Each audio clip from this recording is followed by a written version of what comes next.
Bonjour, moi c'est Verax, bienvenue sur cette chaîne. Si vous aimez réfléchir à la façon dont le monde qui nous entoure fonctionne, alors vous êtes au bon endroit. J'ai envie de partager avec vous des réflexions que je me suis déjà faites, qui m'ont amené à découvrir certaines connaissances. Par exemple, pouvons-nous voyager plus vite que la lumière? Sommes-nous les seuls dans l'univers? Mais avant même de pouvoir échanger avec vous des connaissances, il faut d'abord se mettre d'accord sur qu'est-ce qu'une connaissance et comment la trouver. Voilà pourquoi le premier thème que j'aborderai avec vous sera l'épistémologie.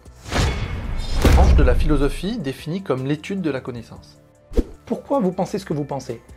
Qu'est-ce que le vrai? Et comment la science cherche à s'en approcher, tandis que notre cerveau a tendance à nous en éloigner? Alors on essaiera de développer notre esprit critique, prendre conscience de comment on raisonne, quels sont nos biais, nos fausses croyances, et comment faire moins d'erreurs. Mais le sujet dont je suis vraiment impatient de vous parler, c'est la physique. Je trouve ça fascinant de comprendre comment l'univers qui nous entoure fonctionne. Tiens, par exemple, êtes-vous sûr d'avoir compris la gravité?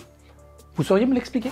Vous avez sans doute déjà entendu du charabia quantique, souvent on n'y comprend rien. Alors évidemment c'est complexe, mais si on prend la peine d'expliquer et de comprendre les concepts, je pense qu'on peut vraiment obtenir une vision globale et cohérente du monde, et ça sans même entrer dans le détail des équations.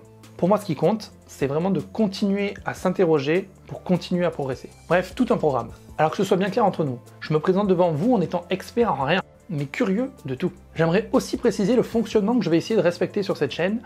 Certains ont peut-être déjà remarqué le système de classification présent en haut à gauche des vidéos, qui permettra de savoir le thème d'une vidéo et surtout le niveau de vulgarisation employé. Je m'explique, souvent on est confronté à un problème quand on vulgarise, on ne connaît pas le niveau de connaissance de la personne qui nous écoute. Et c'est encore pire quand il y en a plusieurs.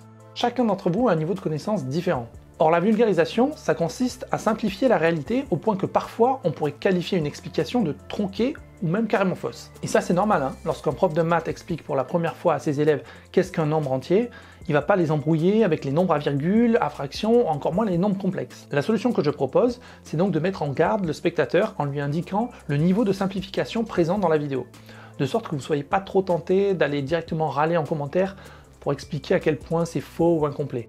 Disons que la plupart du temps, j'en serai conscient.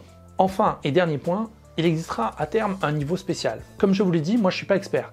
Même pas en informatique, dans le domaine pour lequel j'ai pourtant des diplômes. J'ai trop conscience de mes nombreuses lacunes pour m'autoproclamer expert en quoi que ce soit. Ça signifie que paradoxalement, ce sera le niveau où je serai le plus susceptible de dire des bêtises.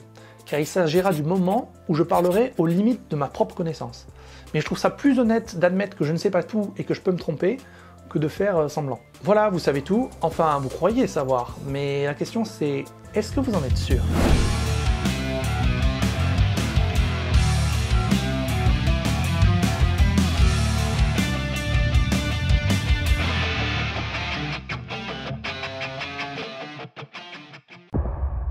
Je voulais aussi vous dire que je cache régulièrement des easter eggs un peu partout. Et puisque j'ai vocation à vous apprendre des choses, je vais commencer en rappelant ce que c'est un easter egg.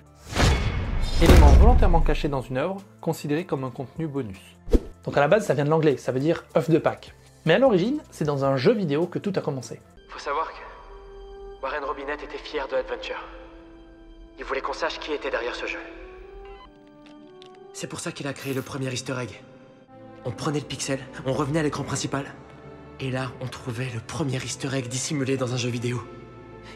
Le nom de son créateur. Alors je laisse le soin aux plus observateurs de débusquer et résoudre les énigmes qui y sont associées. Si tu arrives à trouver l'easter egg, il y a un bonus de 25 millions de dollars. Alors bonne chasse à tous.